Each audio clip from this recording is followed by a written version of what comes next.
para ser discípulo de primeira, numa sociedade de segunda, é preciso verificar a identidade diante de Deus. Quem eu sou diante de Deus. Jesus sabia quem ele era, os apóstolos sabiam quem eles eram. E ninguém vai fazer diferença se não sabe o que é, ou se não entendeu esse processo. Amém? Segundo, como discípulo de primeira em uma sociedade de segunda, tem que verificar qual é o propósito, qual está sendo o objetivo quando se aproxima de Cristo. Porque, meus irmãos, as multidões iam atrás de Jesus, em sua maioria, porque queriam um milagre, queriam uma bênção, queriam uma cura. O discípulo de primeira, ele tem um ponto de partida único. É um ponto de partida único. Ele não tem vários pontos de partida. Ele tem um ponto de partida. Qual é o ponto de partida de um discípulo de primeira? Jesus. Vamos repetir? Jesus. O ponto de partida de um discípulo é Jesus, porque Jesus é o nosso mestre. E o nosso modelo de vida é Jesus. Nosso modelo de vida. Por isso que Paulo diz aos Gálatas: já estou crucificado com Cristo, não vivo mais eu, mas Cristo vive em mim. E a vida que agora vivo na carne, vivo na fé no Filho de Deus, o qual me amou e se entregou por mim. Isto é, o meu ponto de partida é Jesus, diz Paulo. Eu vivo para Ele, para a glória dEle. Nós somos discípulos, nosso ponto de partida sempre Jesus.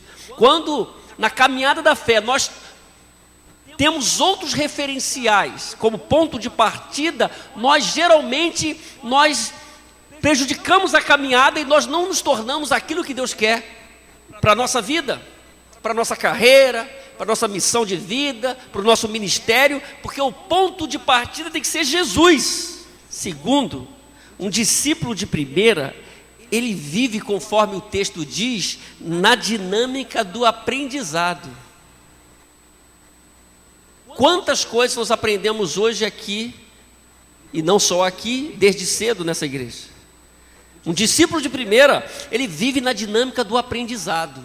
Isto é, nós falamos pela manhã, ele é humilde para ouvir. Nós falamos, um dos pontos pela manhã, que discípulos são pessoas que ouvem com humildade. Então um discípulo não pode ser arrogante, porque ele é um aprendiz, e um aprendiz não pode ser arrogante. Então se há arrogância, você já está criando um problema no seu crescimento. Tem um ditado popular que diz: vivendo e aprendendo, será? Tem um ditado popular que diz: vivendo e aprendendo. Tem gente que vive e não aprende. Você conhece alguém? Então o discípulo, meus irmãos, ele precisa se ver inacabado, como essas fotos. Isto é, sempre tem que ter alguma coisa, existe sempre algo que Deus precisa fazer em minha vida e em sua vida. Sempre alguma coisa a mais. Ao longo da caminhada, eu vou caminhando, eu vou percebendo. E Ele vai reparando, Ele vai tratando. Ele é fera nisso, Jesus. E o meu coração precisa estar aberto. Então, se há arrogância, eu deixo e me retiro desse processo dinâmico do aprendizado. Aprendendo com a palavra, aprendendo a ser de Jesus, aprendendo a ser um servo de Deus. O discípulo precisa dessa caminhada. Existem pessoas que infelizmente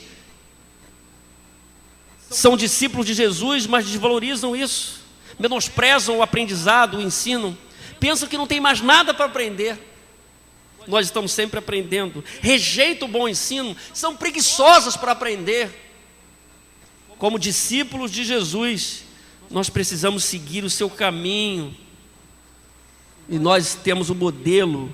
Em João 13:15 está escrito: eu lhes dei o exemplo para que vocês façam como lhe fiz. Por isso, um discípulo de primeira vive numa dinâmica do aprendizado, e ele pode fazer diferença no mundo por isso. Numa sociedade de segunda, ele está sempre progredindo, e ele sabe os mecanismos, ele está assimilando novos hábitos, ele está deixando outros hábitos. Eu temo que haja pessoas que, praticando hábitos estranhos, estão conservando esses hábitos, não deixando esses hábitos, não assimilando novos hábitos e ficam com a sua vida comprometida na caminhada da fé. Existe alguma coisa em sua vida hoje que você precisa deixar de fazer? Existe alguma coisa que você tem que começar a fazer como discípulo? Isso é importante se você quer fazer diferença no mundo. Você é diferente como discípulo. Amém? Terceiro, o discípulo de primeira, ele vive para a glória de Deus. Ele está preocupado com a vontade de Deus. Ele trabalha para a glória de Deus. Ele serve para a glória de Deus. Ele faz o que ele faz para a glória de Deus.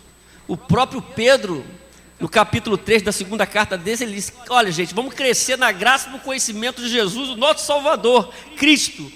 E não esqueçam, a Ele seja a glória, agora e para sempre, amém. Pedro entendeu isso, ao longo da sua caminhada e nesse momento da sua maturidade, que a glória é sempre de Deus. A glória é para Deus. Um discípulo de primeira vive para a glória de Deus. Um discípulo, ele não pode viver querendo a glória de Deus, ou querendo ser mais que Deus. Ele tem dado a glória a Deus, ele dá a glória a Deus, ele reconhece Deus em todos os detalhes da sua vida. Isso faz diferença, ele pode impactar o mundo. Não se pode ser um discípulo diferente disso, se você quer fazer diferença no mundo. A pergunta que você tem que responder é essa: você é um discípulo de primeira ou de segunda? Pergunta para quem está do seu lado aí. Eu não posso ser igual a todo mundo. Eu tenho que saber que eu sou de Jesus. O que é isso? A minha identidade. Tem crente hoje que não sabe o que ele é. Ele é crente domingo, na segunda ninguém segura. Ele tem que saber o que ele é, aqui e fora daqui. Não tem santo e profano, é tudo na presença de Deus. Se eu quero fazer diferença na sociedade de segunda, eu tenho que verificar também o meu propósito de vida. Eu preciso verificar a minha postura. O que está acontecendo com a minha vida a partir de tudo isso? Eu sou de Jesus. É identidade, propósito, postura.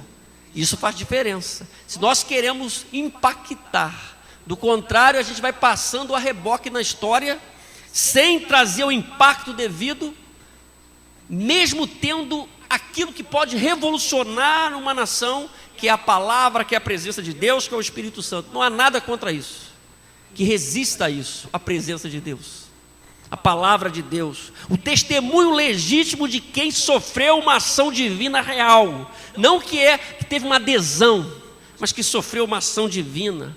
E quem sofreu essa ação na conversão, você tem uma história para contar, você sabe o que eu estou falando, você vive na presença de Deus, você tem uma história para contar. Que Deus nos abençoe, meus irmãos, quando nós estamos vivendo um momento importante e onde a gente pode fazer diferença, falando do Evangelho e falando para as pessoas do que é a caminhada da fé. Que Deus nos ajude como igreja local, que Deus nos ajude como igreja brasileira, igreja no mundo, a sermos discípulos de fato, nos lembrando de tudo que envolve ser um discípulo, como Jesus disse para a multidão: ó, vocês estão me seguindo, mas ó, a caminhada é assim. Por isso que muita gente já estava repensando estar perto de Jesus, ao ponto de Jesus perguntar aos discípulos: o pessoal foi embora, vocês vão também? O que o discípulo disse: para onde iremos nós, se só tu tens as palavras de vida eterna?